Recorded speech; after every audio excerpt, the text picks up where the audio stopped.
Friends, नमस्कार। मैं Sanjeev Mishra Jain academy के चैनल पर आपका हार्दिक स्वागत करता हूं। दोस्तों, आज के इस वीडियो लेक्चर में हम बात करने वाले हैं कैलेंडर की पुनरावृत्ति के ऊपर, repetition of calendar. Repetition of calendar का जो मेरा तात्पर्य है वो ये है कि अगर मान लो मैं किसी कैलेंडर को संभाल के रख दूं तो क्या वो कभी मेरे काम आएगा? बिल्कुल आएगा दोस्तों।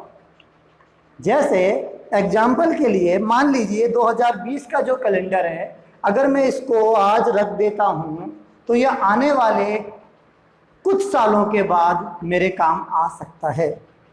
ये जब भी काम आ सकता है जब इसकी प्रत्येक तारीख का वार उस आने वाले साल की प्रत्येक तारीख से मैच करे। यानी जिस प्रकार हमने पहले देखा था कि हमारा अगर हम किसी साधारण वर्ष में जनवरी का महीना लें, जैसे मान लीजिए 2001 की हम जनवरी का महीना लेते हैं, तो वो जनवरी के महीने की कोई भी तारीख ले लें तो उसी वर्ष में अक्टूबर महीने की कोई भी तारीख का वार एक जैसा होता है। तो इस बात को हम कहते थे कि ये दोनों सेम मंथ कैलेंडर हैं, यानी कि इन दोनों महीनों का कैलेंडर कैसा है? एक जैसा है। अब हमें आज ये पता करना है कि कोई भी जो वर्ष दिया हुआ है, जैसे 2012 एक वर्ष है, इस वर्ष का कैलेंडर आगे किस वर्ष के साथ मैच करेगा। इस बात को समझने के लिए मैंने यहाँ पर एक टेबल बना रखी है। इस टेबल में मैंने 4 पोर्शन बना रखे हैं जिसको आप ध्यान से देख रहे होंगे। तो पहला जो हमारे पास कॉर्नर में टेबल लिखी हुई है उसमें आपको कुछ लीप वर्ष लिखे हुए दिख रहे हैं। ये जो लीप वर्ष हैं, इन लीप वर्षों के कैलेंडर का रिपीटेशन निकालने का एक ट्रिक है, वो अपन जानते हैं। जब भी हमारे पास कोई लीप ईयर आए तो उसमें हमें हमेशा 28 जोड़ना है, और ये 28 जोड़ने से जो वर्ष हमें मिलेगा वही इस वर्ष का रिपीटेशन ईयर होगा। यानी बच्चों, हमें अगर ऐसा कहना हो कि 2012 का कैलेंडर 2040 के कैलेंडर से मैच करेगा। इसी प्रकार से अगर मैं पूछूं कि बताओ बच्चों 2020 का कैलेंडर किस वर्ष से मैच करेगा, तो मैं यहाँ पर 2020 में भी 28 ही जोड़ूंगा, क्योंकि 2020 एक लीप ईयर है। तो इसमें 28 जोड़ेंगे तो हमारा आंसर मिलेगा 2048। इसका मतलब यह हुआ कि 2020 का कैलेंडर 2048 में रिपीट होगा। तो आप लोग इस चीज को नोट करेंगे कि किसी भी लीप वर्ष का कैलेंडर उसके 28 साल के बाद रिपीट होता है। मैं आपसे एक क्वेश्चन दे रहा हूं कि बताइए 1936 का कैलेंडर हमारे आगे किस वर्ष में काम आएगा। तो हम जानते हैं कि 1936 एक कैसा ईयर है बेटा? लीप ईयर है। और जो लीप ईयर होते हैं उनका रिपीटेशन निकालने के लिए हम हमेशा 28 साल आगे बढ़ते हैं, और 28 इसमें जोड़ेंगे तो हमें मिलेगा 1964। यहाँ पे स्टार डाल के एक बात लिखिए कि जब भी हम 28 जोड़ें तो वर्ष अगले शताब्दी में नहीं जाना चाहिए। जैसे मान लीजिए मैं आपको बोलूं 1880 का कैलेंडर कब काम आएगा, तो आप इसमें जोड़ेंगे 28 और आपका आंसर आएगा 1908। और इस प्रकार से जब आप आंसर देंगे तो आप कह देंगे कि 1880 और 1908 का कैलेंडर एक जैसा होगा। लेकिन दोस्तों ये देखिएगा, यहाँ पर जो शताब्दी वर्ष है वो चेंज हो गया है। यहाँ 1800 शताब्दी है और यहाँ 1900 शताब्दी है। तो जब भी बीच में शताब्दी ही चेंज हो जाए तो दोस्तों ये ट्रिक काम नहीं करेगी। इसका मतलब क्या हुआ कि ये ट्रिक केवल एक शताब्दी वर्ष में ही काम करेगी। जैसे 1901 से लेके 2000 तक, 2001 से लेके 2100 तक, 1801 से लेके 1900 तक। दोस्तों अब हम चलते हैं और बात करते हैं कि लीप ईयर से अगले वर्ष में हमें क्या लगाना होता है, क्या जोड़ना होता है। जब भी हमारे पास दोस्तों इस प्रकार का वर्ष आए जो लीप ईयर में एक वर्ष जोड़ने से मिले, तो आप उसमें हमेशा 6 जोड़ दीजिए।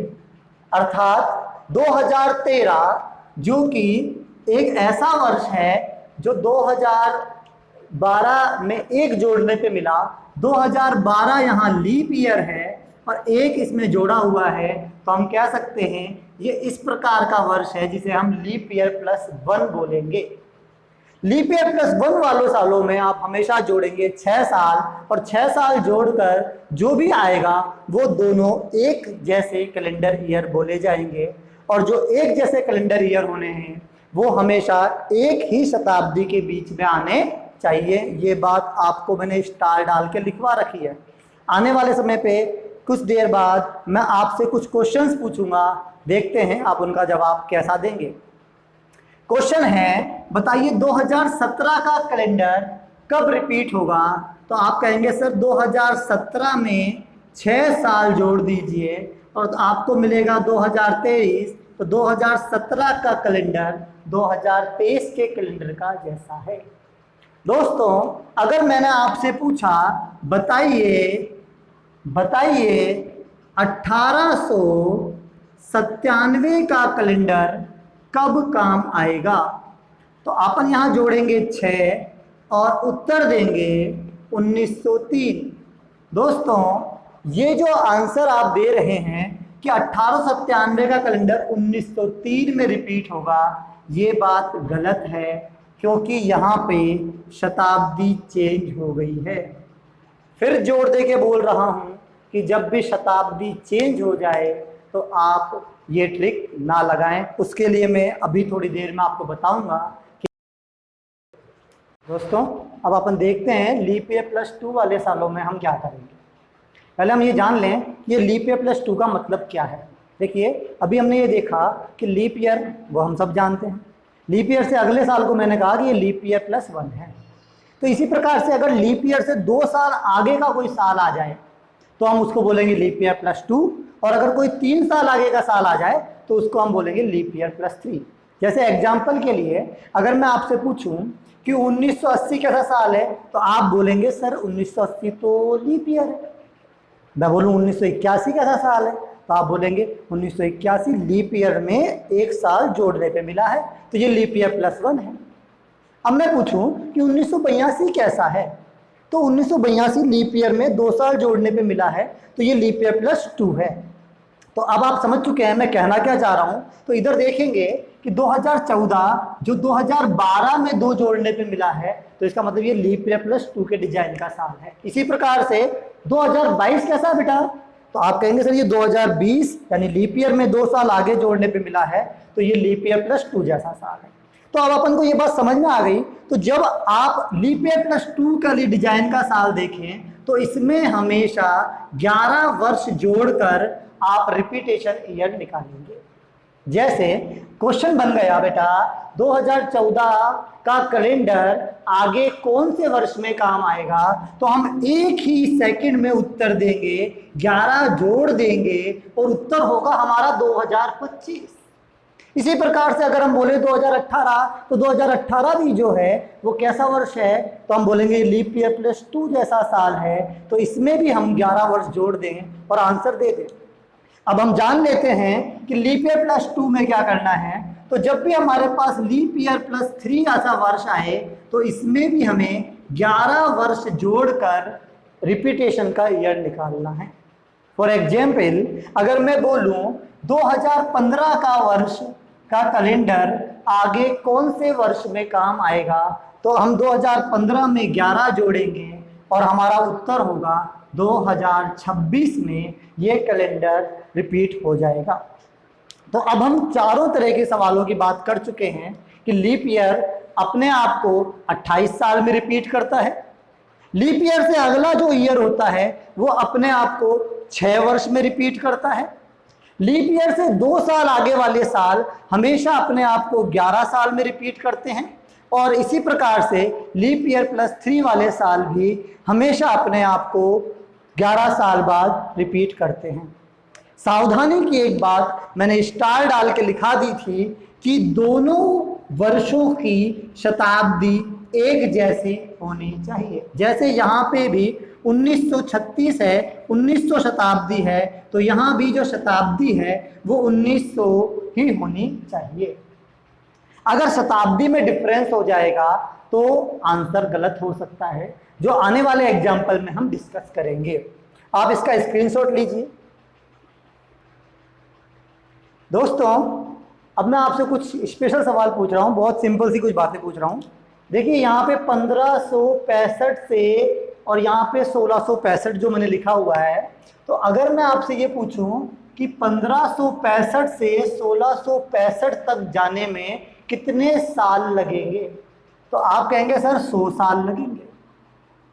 ये जो 100 साल आपने बोले, ये 100 सालों में अगर मैं पूछूं बीच में, यानी कि 1565 से आपने चलना शुरू किया और 1665 तक आपने यात्रा की, यानी पूरी एक शताब्दी हो गई, यानी 100 साल हो गए। इन 100 सालों में हमारे पास कितने लीप वर्ष हैं, तो आप अगर काउंट करेंगे तो आपको एक सिंपल सी बात समझ में आती है कि लीप ईयर काउंट करने के लिए आप 100 में भाग दे दीजिए तो आपका आंसर आएगा 25। तो यहाँ पे 25 आंसर सही है। और आपने कहा कि सर 25 लीप वर्ष होंगे यहाँ पर। लेकिन अब मैं अगर यहाँ बोलूँ कि 1620 से 1720 तक भी 100 साल हैं और इन 100 वर्षों में लीप ईयर कितने हैं, तो इन 100 वर्षों में अगर आप लीप ईयर 25 बोलेंगे तो उत्तर हो जाएगा गलत। जानते हैं क्यों? देखिए यहाँ पर जब हम बात करते हैं 1565 से 1665 के बीच में एक शताब्दी वर्ष की, तो वो शताब्दी वर्ष कौन सा है? तो आपने कहा सर वो है 1600, और जो 1600 है वो है हमारा लीप शताब्दी वर्ष।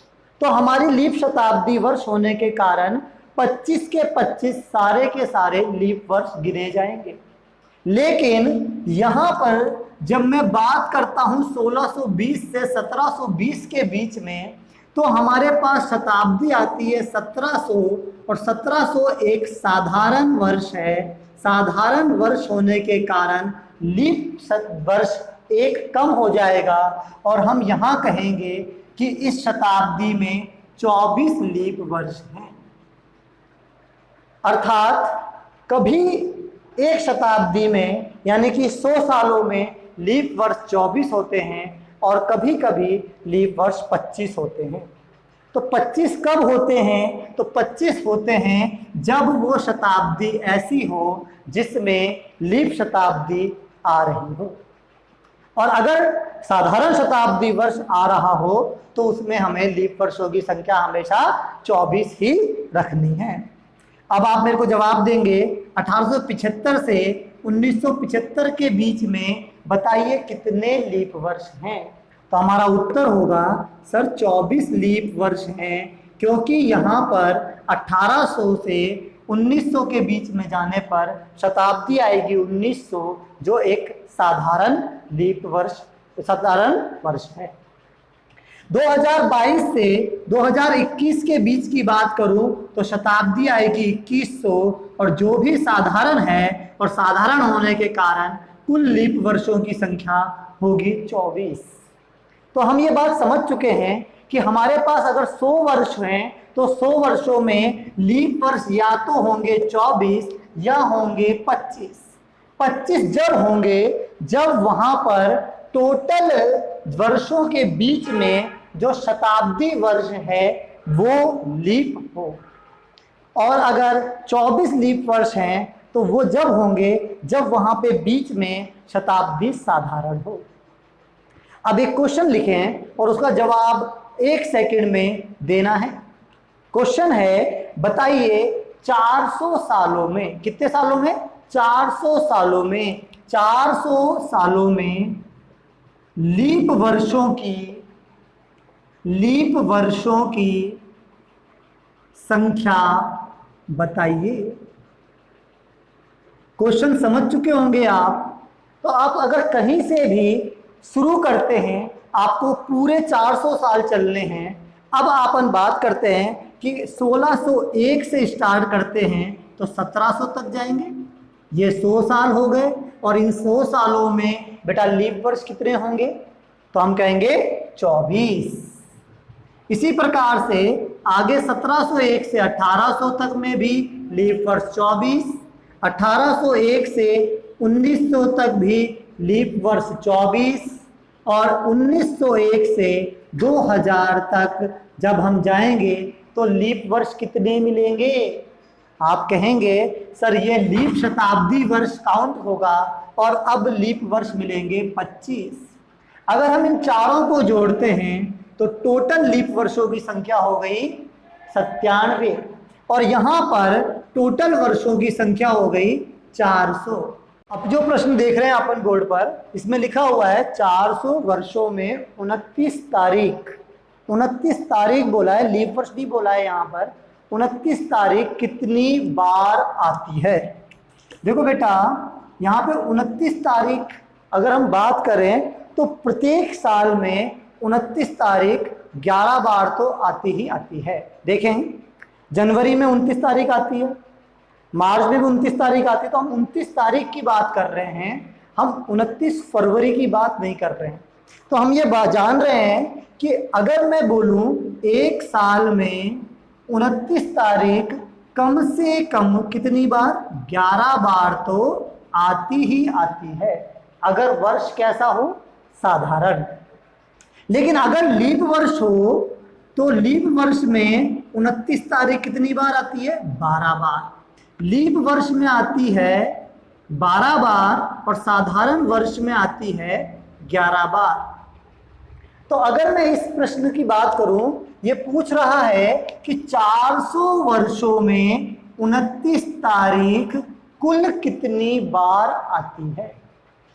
तो देखिए बेटा अगर मैं ऐसे कहूं कि एक साल में चाहे वो लीप वर्ष हो चाहे वो साधारण वर्ष हो, दोनों ही वर्षों में जो 29 तारीख है कम से कम 11 बार तो आती ही आती है। तो इस बात को मैं समझ चुका हूं, तो 400 साल में हर साल में 11 बार तो आएगी ही ना 29 तारीख। तो हमारे पास टोटल 29 तारीख कितनी बार हो गई? 4400 बार। अब हम बात करते हैं जो लीप वर्ष हैं उनमें 29 तारीख 12 बार आती है, लेकिन हमने 11 बार तो काउंट कर रखी है, एक एक बार छोड़ रखी है। तो 400 वर्षों में लीप वर्षों की संख्या, अभी पिछले प्रश्न में मैंने आपको करवाया था कि 400 वर्षों में लीप वर्ष होते हैं 97। तो अगर 97 लीप वर्ष होंगे तो हर लीप वर्ष में एक एक्स्ट्रा तारीख आएगी 29वीं तारीख, और हम बोलेंगे कि 97 बार ऐसा होगा। तो इसमें हम 97 जोड़ देंगे, टोटल हो जाएगा 4497। अर्थात हमारे इस प्रश्न का उत्तर हो गया कि 400 वर्षों में 29 तारीख टोटल 4497 बार आती है। इसका स्क्रीनशॉट ले लिए। दोस्तों यहाँ जो प्रश्न लिखा हुआ है ये बड़ा प्यारा प्रश्न है। इसमें बोला गया है 2001 का कैलेंडर आगे कौन से वर्ष में काम आएगा। मैंने आपको बताया था कि जब भी कोई ऐसा वर्ष आए जो लीप ईयर +1 वाली डिजाइन का हो और शताब्दी वर्ष नहीं बदल रहा हो, तो आप उसमें 6 वर्ष जोड़ के उत्तर दे देंगे।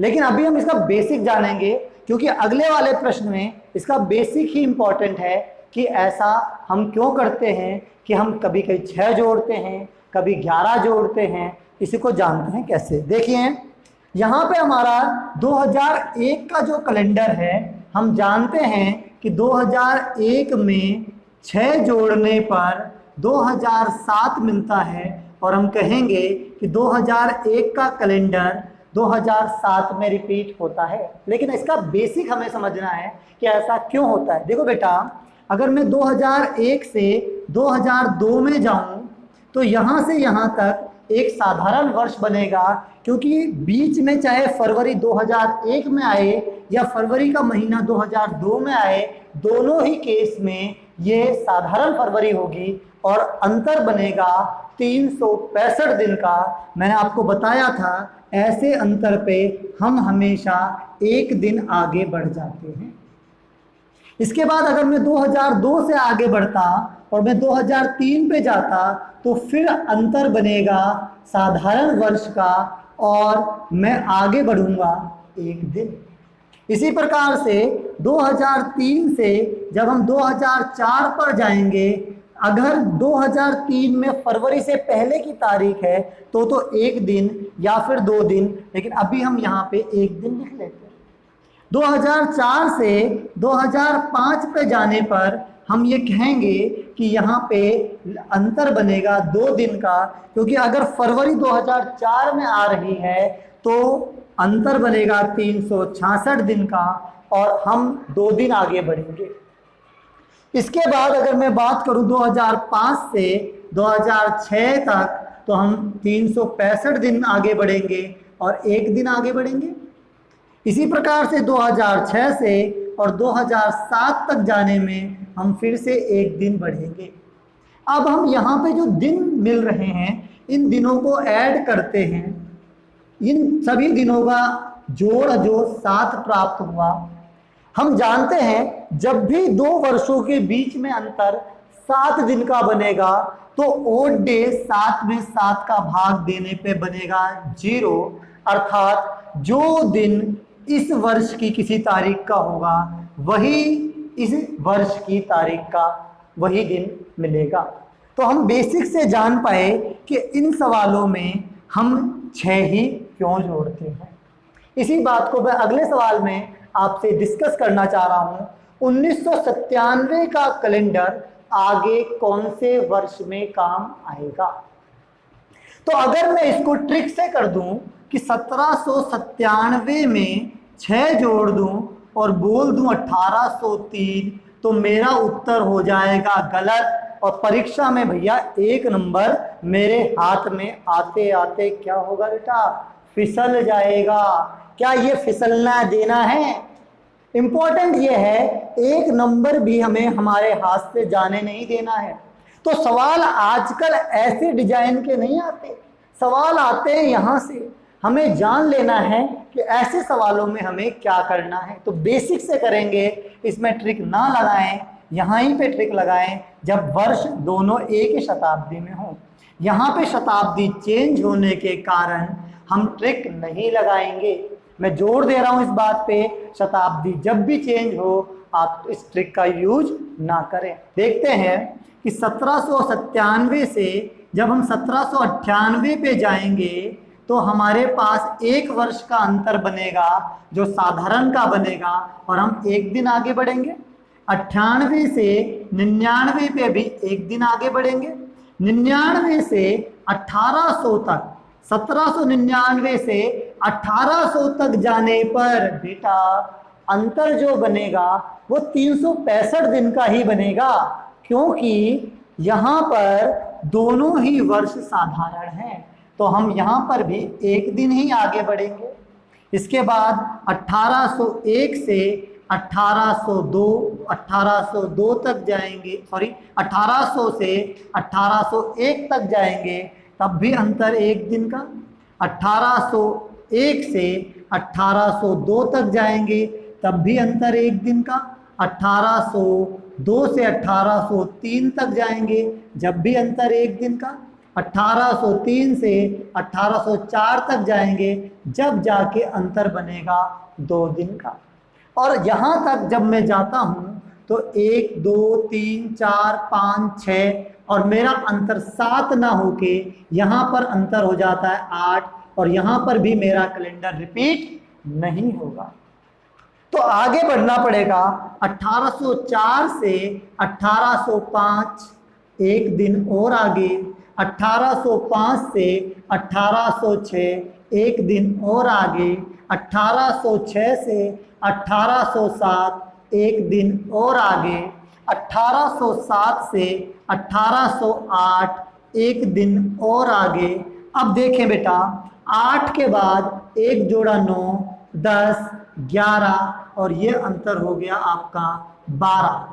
और अब मैं 1808 से 1800 जब 9 पर जाऊंगा तो मैं 2 दिन आगे बढ़ूंगा और यहां तक हम जोड़ेंगे तो हमारा अंतर बनेगा 14 का। तो 14 दिनों का अंतर यानी कि 7 का भाग देने पर अब शेष बचा 0। इसका मतलब ये हुआ कि 1797 का कैलेंडर जो रिपीट होगा वो 1809 वर्ष में जाके होगा। आप मेरी बात को समझ पाए हैं? इस सवाल का आप स्क्रीनशॉट लीजिए। आइए अब इस प्रकार के सवालों पर चर्चा करें जहां पे हमें कुछ इस तरह की बात लिखी हुई दिखती है। आगामी कल के 3 दिन बाद रविवार है, तो बताइए बीते परसों के 4 दिन पहले कौन सा वार था। तो इस प्रकार के सवाल जिनमें ये इस भाषा का यूज करा हो, आज, कल और परसों का, तो हमने उसको इस टाइप में डाल दिया है, आज, कल और परसों। देखो यहाँ पे 3 जो चीजें हैं, आज, कल और परसों। तो आज के लिए हम 0 यूज करेंगे, जहां भी आज आए हम उसको 0 से यूज करेंगे। कल के लिए हम 1 का यूज करेंगे और परसों के लिए हम 2 का यूज करेंगे। आगे बात करते हैं कि 2 तरह के परसों होते हैं, 2 तरह के कल होते हैं। जैसे एक तो आगे वाला कल और एक पीछे वाला कल। तो भले ही दोनों कलों की बात हो, हमें जहां भी कल लिखा हो उसको 1 से रिप्लेस करना है और परसों को हमें 2 से रिप्लेस करना है। और इसमें जो मेन बात ध्यान देने की है वो ये देने की है कि हमें आगे का वार पूछा है या पीछे का वार पूछा है। तो ये प्रश्न पढ़ के समझ में आएगा। देखिए पढ़ते पढ़ते में बताते हैं इसमें कौन सा वार पूछा है। आप मेरे साथ जुड़ जाइए। आगामी कल के 3 दिन बाद रविवार हो, यानी ये हमें आगे का वार दे रहा है कि आगे का वार क्या है, रविवार। और बोल रहा है बताइए बीते परसों के 4 दिन पहले, यानी कि पिछला वार पूछ रहा है। तो पीछे आने के लिए हम क्या करेंगे बताइए? आपको याद आ गया होगा कि पीछे आने के लिए हम हमेशा क्या करते थे, माइनस। तो यहां पे अगर हम बात करें कि अब हमें कितना माइनस करना है, तो देखें यहां पे आगामी कल, तो मैंने अभी भी बताया था कि जहां भी कल लिखा है उसको 1 से रिप्लेस करेंगे। 3 दिन बाद तो 3 का तो 3 ही लेंगे। बीते हुए परसों की बात, तो परसों के लिए हम 2 का रिप्लेसमेंट करेंगे और 4 दिन पहले का मतलब है कि 4 ही लेना है। अब इन सबको जोड़ देते हैं। 1 और 2 1 और 3 4, 4 और 2 6, 6 और 4 10, यानी हमें रविवार से 10 दिन पीछे लौटना है। दोस्तों चाहे आप 10 दिन पीछे लौटिए, चाहे 7 का भाग देके 3 दिन पीछे लौटिए, आंसर तो एक ही आएगा। तो रविवार से हम 3 दिन पीछे लौट जाते हैं। 3 दिन पीछे आने पर रविवार के जो हमें वार मिलेगा वो कौन सा मिलेगा बोलेंगे? शनिवार, शुक्रवार और गुरुवार। तो इस प्रश्न का उत्तर होगा कि वो पिछला वार गुरुवार है। इस प्रश्न का स्क्रीनशॉट लीजिए। दोस्तों जब भी आपको इस प्रकार का सवाल मिलेगा तो अब आपको पहली बात क्या देखनी होती है कि आपको जो वार दिया हुआ है वो आगे का दिया हुआ है या पीछे का। तो देखिए पढ़ेंगे, बीते परसों के 10 दिन पहले शुक्रवार था, अर्थात पीछे का वार दिया हुआ है शुक्रवार। और इस शुक्रवार से हमें आगे जाते हुए ये वाला वार बताना है, तो हमें प्लस करना होगा या माइनस। तो अब आपको ये बात समझ में आ गई है कि हमेशा प्लस ही होगा ऐसे केस में। तो देखिए क्या क्या प्लस करना है। परसों का मतलब 2, 10 दिन का मतलब 10 दिन, बीते कल का मतलब कि 1 और 2 दिन का मतलब 2 दिन। तो यहाँ पे आपको जोड़ना क्या क्या है जल्दी से बताएंगे सर। 2 और 10 12, 12 और 1 13, 13 और 2 15। तो 15 दिन हमें मिले, जिसे हमने 7 से विभाजित किया और हमारा ओड डे बना 1, अर्थात शुक्रवार से हमें कितने दिन आगे बढ़ना है? तो आपने कहा सर 1 दिन आगे बढ़ना है और आंसर क्या हुआ? शनिवार। इसी प्रकार से ये जो नीचे प्रश्न है इसको आप जल्दी से मेरे साथ साथ कैलकुलेट करें। आने वाले कल के 6 दिन बाद, आने वाले कल के 6 दिन बाद, यानी कि हमें आने वाला वार दिया हुआ है मंगलवार है। इस मंगलवार से पीछे आते हुए हमें पूछा हुआ वार निकालना है। जो दिन बीच में दिख रहे हैं, कल का मतलब 1, 6 का मतलब 6 दिन, बीते परसों का मतलब बताइए कितने दिन, 2 दिन, और 4 दिन का मतलब इसमें 4 जोड़ दें, सबको जोड़ा तो 13 हुआ, 13 का छोटा किया तो 6 मिला। अर्थात मंगलवार से हमें 6 दिन पीछे आना है, और 6 दिन पीछे आएंगे तो हमारा आंसर क्या होगा, बुधवार। देखिए यहाँ पे इंपॉर्टेंट बात यही है कि जब आप इन सवालों को करेंगे तो आप ये समझ नहीं पाते हैं कई बार कि हमें आगे जाना है या पीछे। अगर आप वो नहीं समझ पाए तो गड़बड़ी करेंगे, तो इस गड़बड़ी को दूर कैसे करें। तो इसके लिए मेरा एक कहना है कि इस प्रकार के जितने सवाल आप मन में भी बना सकते हैं, आप एक बार ऐसे 10 सवाल 15 सवाल बनाइए और कीजिए, और अपने आंसर निकाल के नोट डाउन कीजिए। अभी हाल फिलहाल इसका स्क्रीनशॉट लीजिए, फिर प्रैक्टिस कीजिएगा। दोस्तों अब अपन कुछ प्रैक्टिस सेशन लेते हैं, जिसमें हम कुछ क्वेश्चन आपके सामने देंगे और इनके आंसर्स आपको मेरे साथ साथ निकालने हैं। देखिए यहाँ पे मेरा पहला क्वेश्चन है, 5 जून 99 का वार बताइए। देखो 99 का मतलब कभी भी ये मत समझना 2099 या 1999 या 1899। यहाँ पे जो 99 है, अगर मैं इसको इस तरह से लिखूं तो क्या ये 0099 पढ़ा जाएगा। 1999 का तो मतलब हुआ 1999, और ये है 0099। तो अगर ये प्रश्न 99 का आ जाए या 16 आ जाता या 18 आ जाता तो जनरली बच्चे इसको गलत कर देते हैं। वो यहाँ पे 1999 समझ जाते हैं और आंसर गलत हो जाता है। यहाँ पे हमें इसको लेना है 0099। और एक बात नोट डाउन कर लीजिए, स्पेशल बात है, नोट के रूप में याद रखना है कि अगर हम 00 से और 99 तक सालों में चलें तो हमें कोड क्या लेना है। तो इसका कोड वही लेना है जो लीप वर्ष का कोड लिया जाता है, यानी कि 5। और अब अपना क्वेश्चन इजी हो गया, इंपॉर्टेंट बात आपकी समझ में आ चुकी है। अब आप यहाँ पे कहेंगे सर यहाँ पे तारीख है 5, महीने का कोड आपको याद आ रहा होगा 144, 025, 036, 146। तो हमें कौन से महीने का कोड लेना है, तो यहाँ जून के महीने का कोड लेना है। तो जनवरी, फरवरी, मार्च, अप्रैल, मई, जून। तो जून का कोड बोलो, तो आपने लिखा सर 5। इसके बाद इंपॉर्टेंट बात जहां हमारी गलती होने वाली थी कि यहाँ हम 1900 का कोड लेते तो आंसर गलत होता। तो अब आपको यहाँ पे कोड किसका लेना है, 00 का। और मैंने कहा 00 से लेके 99 तक वही कोड लेना है जो लीप शताब्दी में लिया जाता है, यानी कि 5। इसके बाद वर्षों की संख्या 99, और 99 वर्षों में टोटल लीप वर्ष आप 4 का भाग लगाएंगे और आएगा कितना, 24। सबको जोड़ के 7 से डिवाइड करेंगे। यहाँ पे इसको आप छोटा भी कर सकते हैं, 14 7 98 बचा 1, 7 या 21 बचा 3। आप इसको जोड़ लीजिए, 5 5 5 15, 1 16, 16 और 3 19, और 19 में अगर आप 7 का भाग देंगे दोस्तों तो बचेगा कितना, 5। अर्थात अगर मेरे से बोला जाता कि 5 जून 99 का वार बताइए तो मेरा आंसर होगा शुक्रवार। 5 का मतलब हमने क्या पढ़ा था, शुक्रवार। तो यहाँ पे हमारा उत्तर होगा शुक्रवार से। आइए अब इस दूसरे प्रश्न की बात करते हैं। जुलाई 1980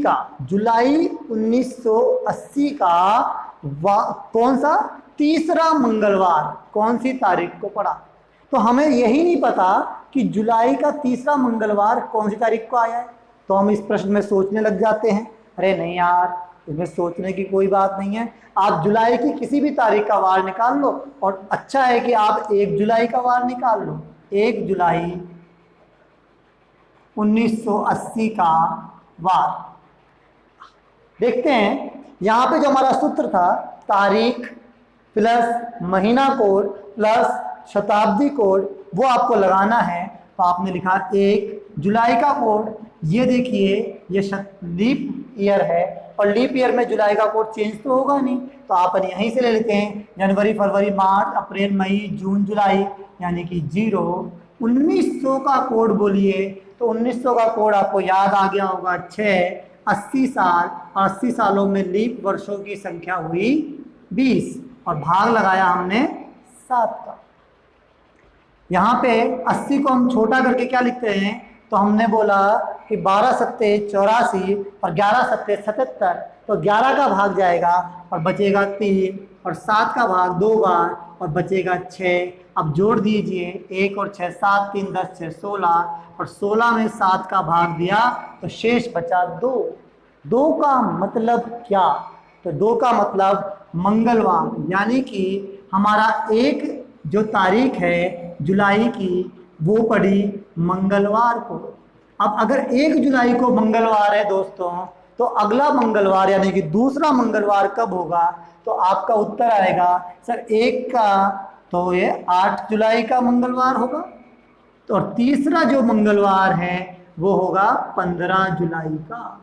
तो हमारा इस प्रश्न का उत्तर होगा कि 15 तारीख को मंगलवार पड़ा। इसका आप स्क्रीनशॉट लिए। भाइयों, पिछले 2 सवालों में हमने देखा कि कुछ इंपॉर्टेंट चीज़ें हैं जो हमें ध्यान रखनी होती है।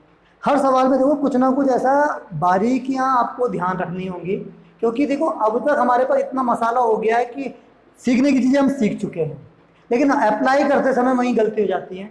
जैसे अभी इन सवालों में जो मैंने बोर्ड पे लिख रखे हैं उनमें भी आपको कुछ इंपॉर्टेंट मिलेगा। आइए देखते हैं क्या है इंपॉर्टेंट।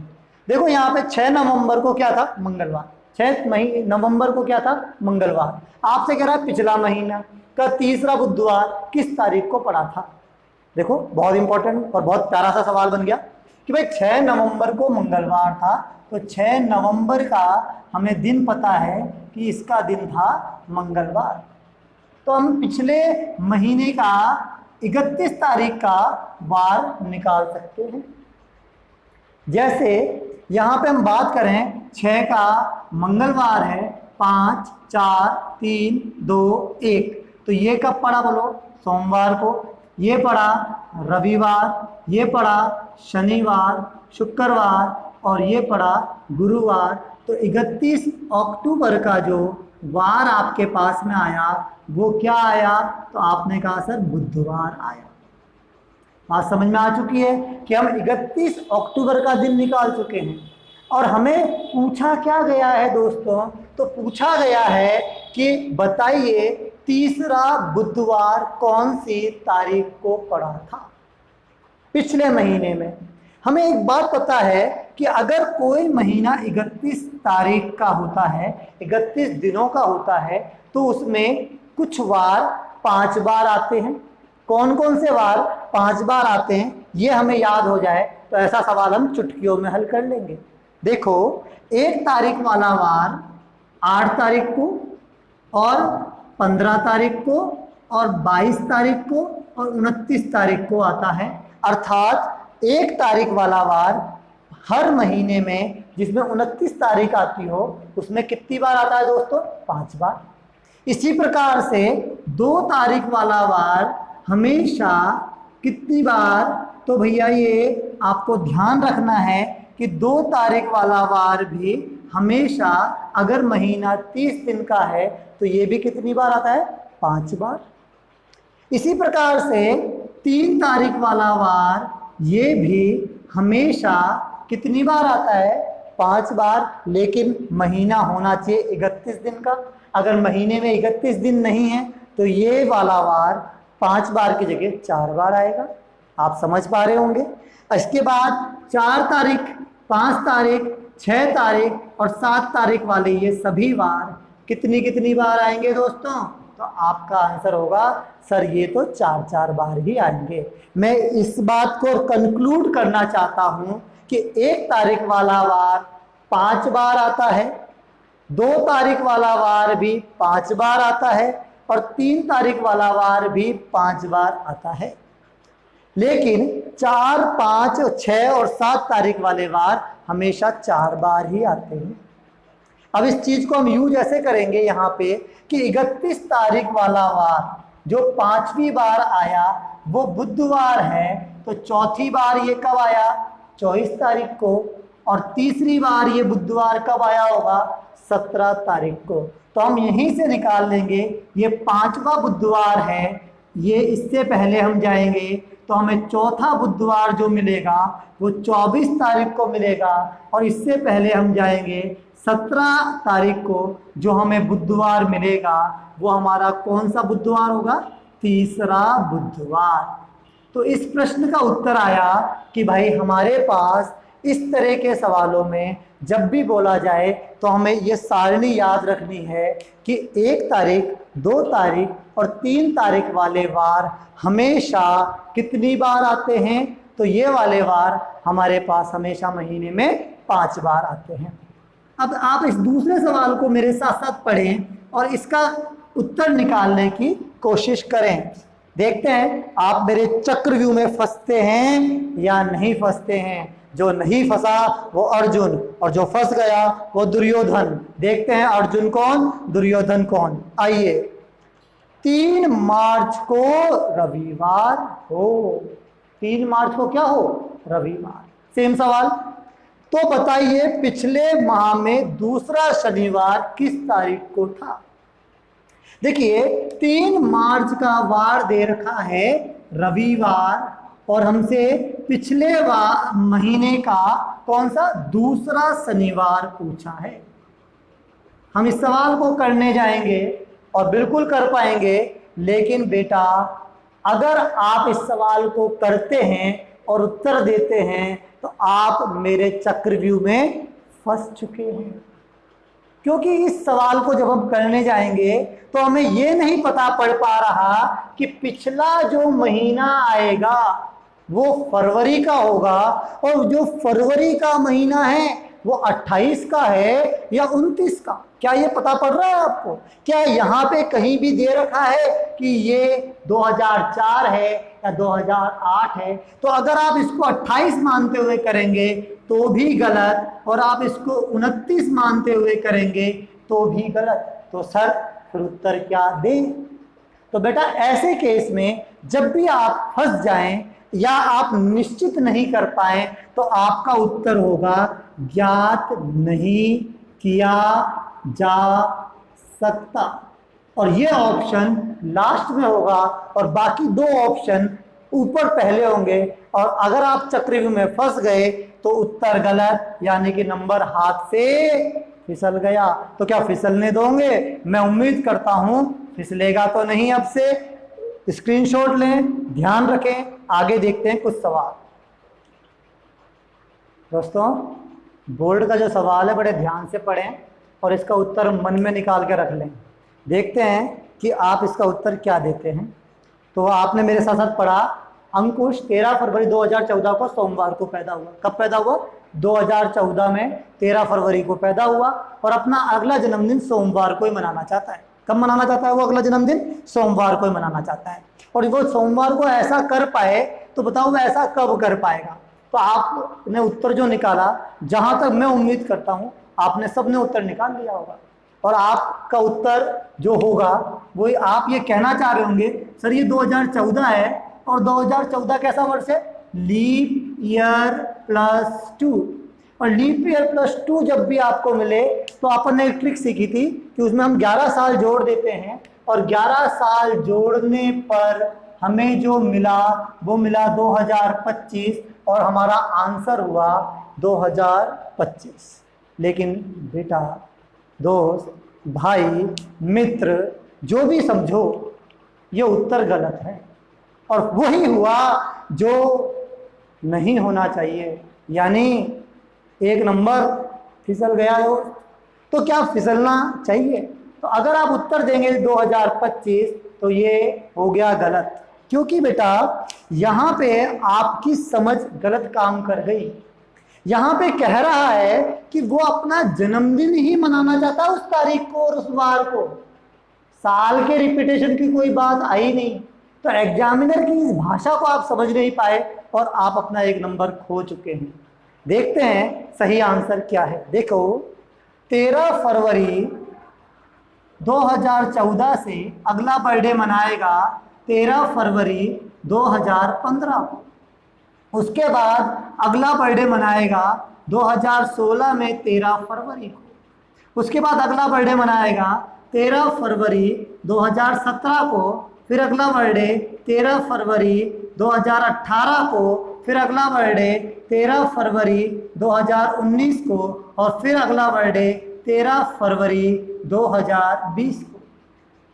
अब आपको ये देखना है कि यहाँ से यहाँ तक जब वो आया तो यहाँ पे हम एक दिन आगे बढ़ेंगे, यहाँ पे भी हम कितने दिन, क्या ये लीप ईयर में काउंट होगा या जनरल ईयर में? तो अपन ने देखा 13 फरवरी 2015 से 13 फरवरी 2016 पे जाएंगे तो फरवरी जो काउंट होगी वो साधारण काउंट होगी और यहाँ पे भी अंतर बनेगा 1 वर्ष का, लेकिन यहाँ पे अंतर बनेगा 2 दिन का, यहाँ पे अंतर बनेगा 1 दिन का, यहाँ पे अंतर बनेगा 1 दिन का, और यहाँ पे जब आप 19 से 20 पे जाएंगे बेटा तो भी आपका अंतर बनेगा 1 दिन का।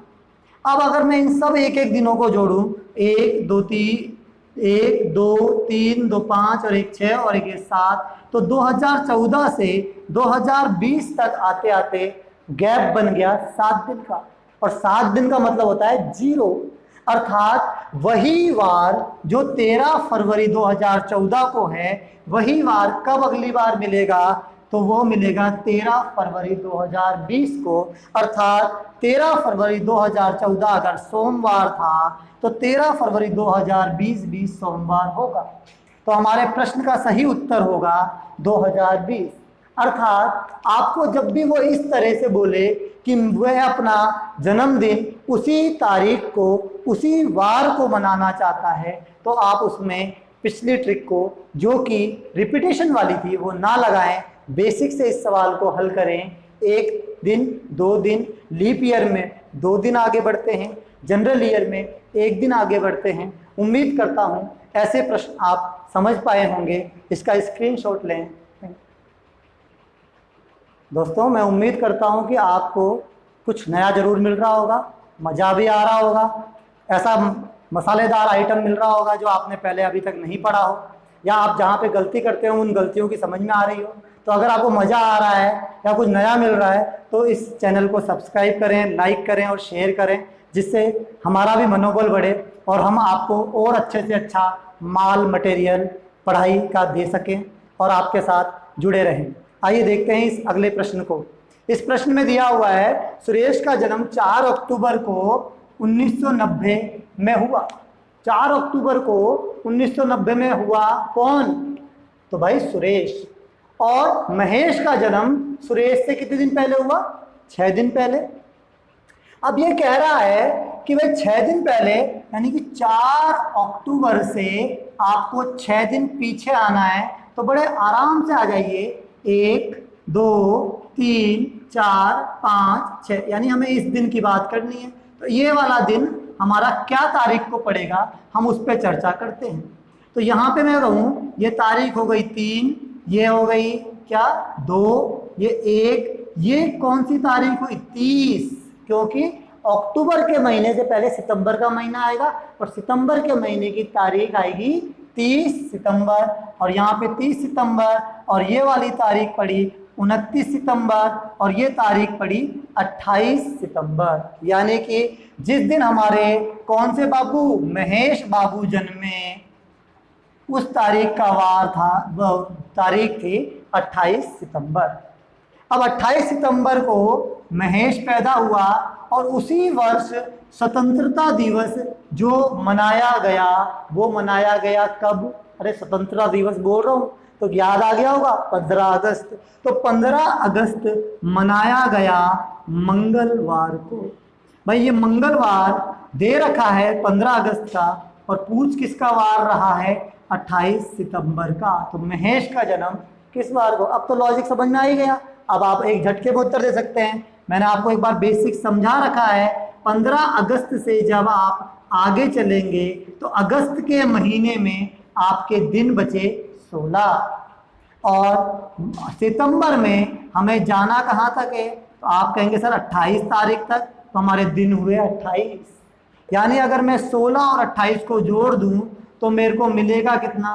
44 और 7 का भाग दूं तो 7 छिंग 42, शेष बचा रिमाइंडर के रूप में 2। तो जब 2 बचेगा तो अब आपको आगे जाना है 2 दिन, और आप मंगलवार से 2 दिन आगे बढ़ेंगे तो आपका उत्तर होगा बुधवार और ये वाला उत्तर होगा गुरुवार। यानी कि आपका सही आंसर है कि महेश जो पैदा हुआ वो गुरुवार को पैदा हुआ। चलो एक सवाल और पूछ लेते हैं कि भाई ये अगर महेश गुरुवार को पैदा हुआ तो हमारे जो सुरेश बाबू हैं जो 4 अक्टूबर को पैदा हुए हैं वो कौन से वार को पैदा हुए? तो हमें कितने दिन आगे जाना है? 6 दिन, यानी कि 1 2 3 4 5 6। तो गुरुवार से 6 दिन आगे चले जाएंगे तो गुरुवार से 6 दिन आगे जाने पे हमें जो वार मिलेगा वो मिलेगा बुधवार। इसका स्क्रीनशॉट लें। दोस्तों इस सवाल को देखें, यहाँ पे लिखा हुआ है यदि कोई साधारण वर्ष रविवार को शुरू हुआ तो वो उसका अंतिम दिन किस वार को होगा? बिल्कुल बेसिक सा सवाल है। तो आपको ये पता है कि साधारण वर्ष का पहली तारीख जो होगी वो 1 जनवरी होगी और अंतिम दिन की जो तारीख होगी वो होगी 31 दिसंबर। यानी हमें 31 दिसंबर का वार निकालना है और हमें 1 जनवरी का वार दिया हुआ है। तो ऐसे केस में आप इस चीज़ को याद रख लें कि किसी भी साधारण वर्ष का पहला और अंतिम दिन, साधारण वर्ष है तो उसका पहला और अंतिम दिन सेम वार को ही पड़ता है। अर्थात अगर ये वाला दिन रविवार है तो अंतिम दिन का वार भी रविवार ही होगा। इसी प्रकार से अगर मैं बात करूं लीप वर्ष की, तो अगर मैं लीप वर्ष के पहले दिन और अंतिम दिन में संबंध बनाना चाहूं तो इसमें भी ऐसा ही संबंध होगा कि अगर ये दिन शुक्रवार है तो अंतिम वाला दिन इससे 1 दिन आगे बढ़ जाएगा, यानी कि ये वाला दिन आ जाएगा शनिवार को। तो आप इसको नोट डाउन करें। मैं बोल रहा हूं किसी भी साधारण वर्ष का प्रथम दिन और अंतिम दिन का वार एक समान होता है और किसी भी लीप वर्ष के प्रथम और अंतिम दिन में 1 दिन का अंतर होता है। अर्थात 1 दिन हमें आगे जाना पड़ेगा। कब? लीप वर्ष में, और साधारण वर्ष में हमें वही वार लिखना है। अब इससे हम रिलेट कर रहे हैं इस तीसरे सवाल को जो प्रश्न एग्जाम में आजकल पूछे जा सकते हैं। यदि कोई लीप वर्ष बुधवार को शुरू हो रहा है, कोई लीप वर्ष कब शुरू हो रहा है? बुधवार को। तो बताइए उस वर्ष में कुल कितने गुरुवार पड़ेंगे? देखिए आपका वर्ष शुरू हो रहा है वो लीप वर्ष है। लीप वर्ष में 366 दिन होंगे। 366 में अगर हम 7 का भाग देंगे तो 52 बार जाएगा और शेष बचेंगे 2। ये जो शेष बचे 2 ये वो दिन हैं जो हमें एक्स्ट्रा मिल रहे हैं, यानी ओड डे हैं। अब मैं आपसे पूछूं कि अगर कोई साल जो बुधवार को शुरू हो रहा है तो अगर उसकी 1 तारीख को बुधवार है तो उसमें कम से कम 52 बुधवार तो आएंगे ही आएंगे। उसके बाद अगर मैं बोलूं उसमें गुरुवार भी कितने आएंगे तो उसमें गुरुवार भी 52 आएंगे, उसमें शुक्रवार भी 52 आएंगे, उसमें शनिवार भी 52 आएंगे, क्योंकि हमारे पास टोटल कितने वीक बन रहे हैं? 52, और हर वीक में हर दिन होता है तो भाई 7 दिन 52 बार तो आए ही ना। इसके बाद हमें देखना है जो हमारे पास अगले 2 दिन बचे हुए हैं वो कौन कौन से वार पड़ेंगे। तो हमारा जो 52 का बुधवार का मामला यहाँ पे खत्म हो जाएगा और फिर ये वाला दिन जो हमें अगला मिलेगा जो एक्चुअल में 30 दिसंबर का डे होगा वो भी क्या होगा? बुधवार। और 31 दिसंबर का जो डे होगा वो क्या होगा? गुरुवार। अब इसका मतलब लीप वर्ष में हमारे पास बुधवार जो आए 52 बार पहले आ चुके, 1 बुधवार हो तो बुधवार हुए 53 और गुरुवार भी हुए 53। तो अगर वो पूछे बताइए उसमें कुल कितने गुरुवार हुए तो गुरुवार हुए 53, बुधवार भी 53। लेकिन अगर वो बोलता बताइए वहां पर उस लीप वर्ष में रविवार कितने हैं, तो हमारा आंसर होता क्या, 52। अगर वो पूछता कि वहां पे सोमवार कितना है, तो भी हमारा आंसर होता 52। इसे नोट करें दोस्तों। इस प्रश्न में पूछा गया है 10 नवंबर 1981 को मंगलवार है, तो बताइए 11 नवंबर 1581 को कौन सा वार पड़ेगा। देखिए बेटा, ये सवाल वैसे तो हम कर पाएंगे, जो हमारा पिछला ट्रिक है अगर हम उसको ध्यान रखें तो हम इस सवाल को कर पाएंगे, लेकिन इस सवाल को अगर हम उस ट्रिक से भी करेंगे तो हमारा टाइम बहुत लग जाएगा और हमारे कुछ कॉम्पिटिटर ऐसे होंगे जो इस सवाल को चुटकी में हल कर देंगे। जानते हैं कैसे? देखिए, आपको एक बात नोट रखनी है कि प्रत्येक कैलेंडर, क्या नोट करना है मेरे साथ साथ लिख लीजिए, प्रत्येक कैलेंडर 400 साल में रिपीट होता है।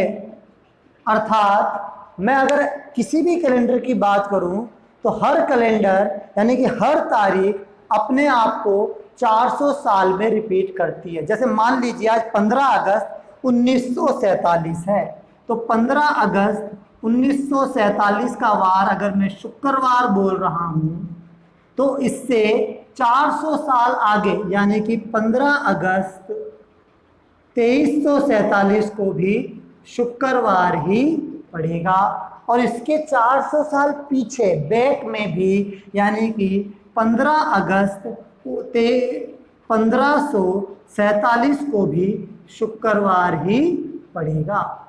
इसका मतलब क्या हुआ कि हमें इस सवाल में इसको कैसे अप्लाई करना है। देखिए यहाँ पर दोनों तारीखों में कितने दिन का अंतर है सर, 400 साल का अंतर है। जब भी 400 साल का अंतर होगा तो अगर मैं यहाँ से 10 नवंबर 1581 की चर्चा करूं तो अब आप बिना किसी कैलकुलेशन के ही कह पा रहे हैं कि सर 10 नवंबर 1581 को मंगलवार पड़ेगा। और अगर ये मंगलवार पड़ा तो भाइयों 11 नवंबर को कौन सा वार, तो भाई एक दिन आगे आ जाएंगे और हमारा उत्तर हो जाएगा बुधवार। इसका स्क्रीनशॉट लें। दोस्तों, मित्रों, प्यारे भाइयों, आशा करता हूं कि आज के इस वीडियो में आपको कुछ नया ज़रूर मिला होगा। आपको कुछ कैलेंडर के ऐसे सवाल पता पड़े होंगे जो आपने पहले नहीं देखे होंगे और आपको कुछ स्पेशल करने की, कुछ मज़ा आने की बात भी हुई होगी।